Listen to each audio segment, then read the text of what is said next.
Hello, and welcome to ADRA Asia Focus. Have you ever wondered what ADRA, otherwise known as the Adventist Development and Relief Agency, is doing in Asia? As the humanitarian arm of the Seventh-day Adventist Church, ADRA is working to provide relief and development opportunities so all may live as God intended. ADRA Asia Focus is the quarterly program of the ADRA Asia Regional Office in partnership with Hope Channel Southeast Asia. ADRA Asia Focus will take you on a journey illustrating how ADRA is serving 17 countries in Asia. In today's episode, we'll be highlighting how ADRA is addressing livelihood recovery following disaster in Indonesia.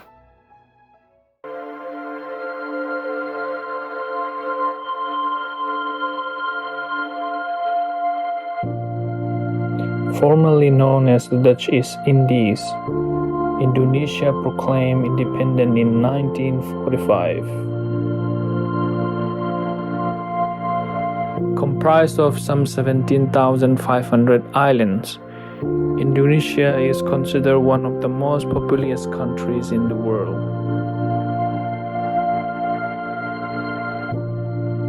Located off the coast of mainland Southeast Asia, Indonesia lies across the equator. The capital, Jakarta, is located near the northwestern coast of Java. Nestled in the Pacific Ring of Fire, Indonesia experiences frequent natural disasters such as volcanic eruptions, earthquakes, and tsunamis. The consistent monsoon climate makes growing crops throughout the country possible. Agricultural lands are often devoted to rice plantations and cash crops, bringing income to farming households.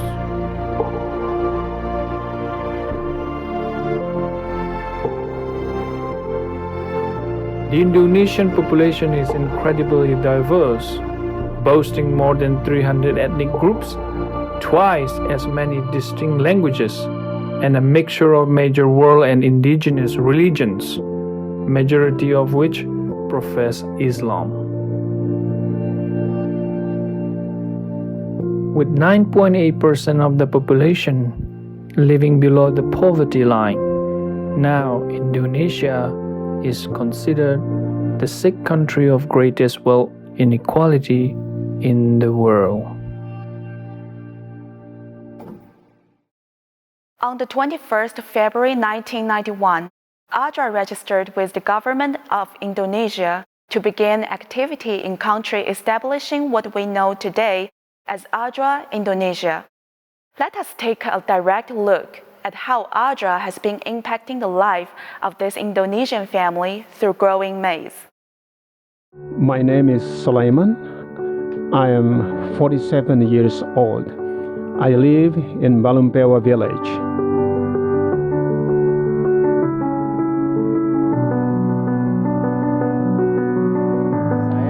My activity before the earthquake was specifically in agriculture, namely corn plantations.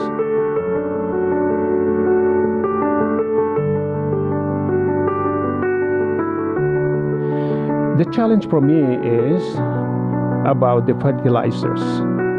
To get subsidized fertilizer, I must have a tiny card. But since I don't have it yet, I cannot get the fertilizers.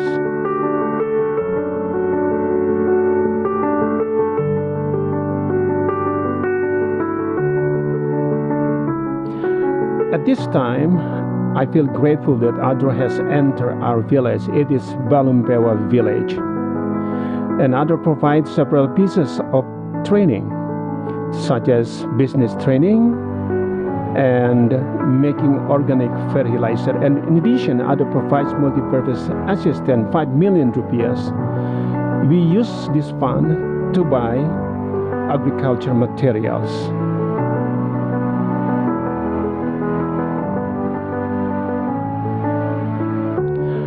I make organic fertilizer by 1. Gather the ingredients such as chocolate skin, banana stems, and gum leaves.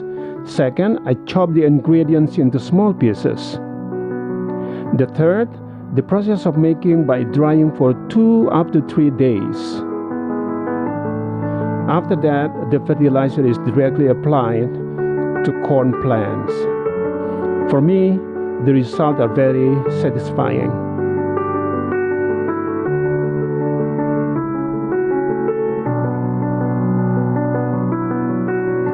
Previously, the corn husks that I planted were yellowish. It means that the plant is not healthy.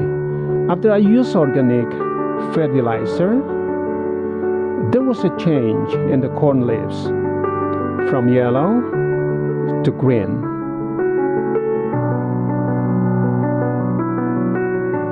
Thanks to Swiss Solidarity and ADRA for providing us cash assistance and training so we can grow crops again.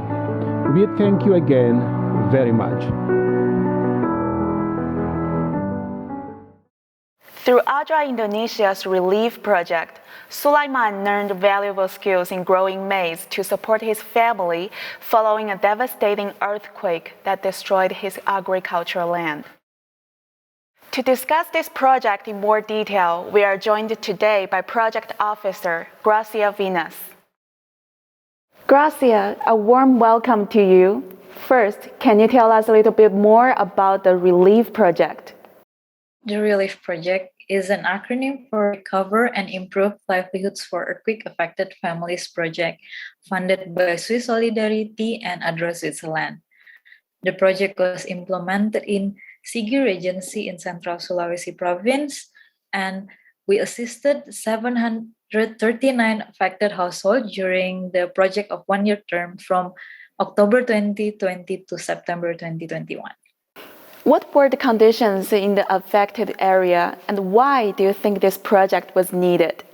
So in September 2018, there was an earthquake in the province of Central Sulawesi, and that triggered a tsunami and liquefaction of the soil, and with more than 400 aftershocks that can lead to fatalities. And most of the significant damage was caused by this disaster was to agriculture, plantations, animal husbandry, and small entrepreneurship. In rural areas, most people's livelihood were affected and they were dependent on agricultural land and canals for irrigation and drainage systems.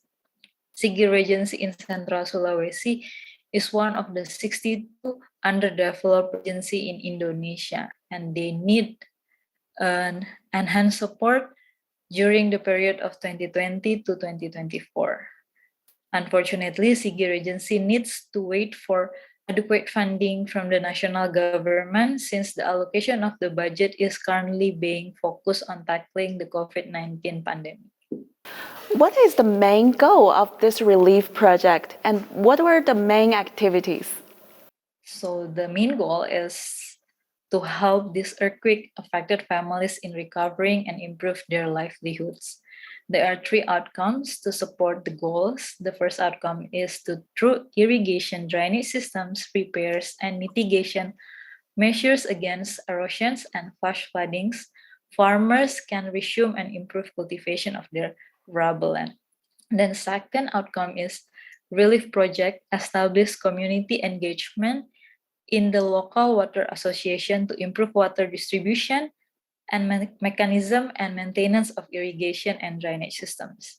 The project also distributed conditional and restricted cash assistance and implemented specific training sessions to allow the most vulnerable families to recover, improve, modify, and diversify their livelihoods.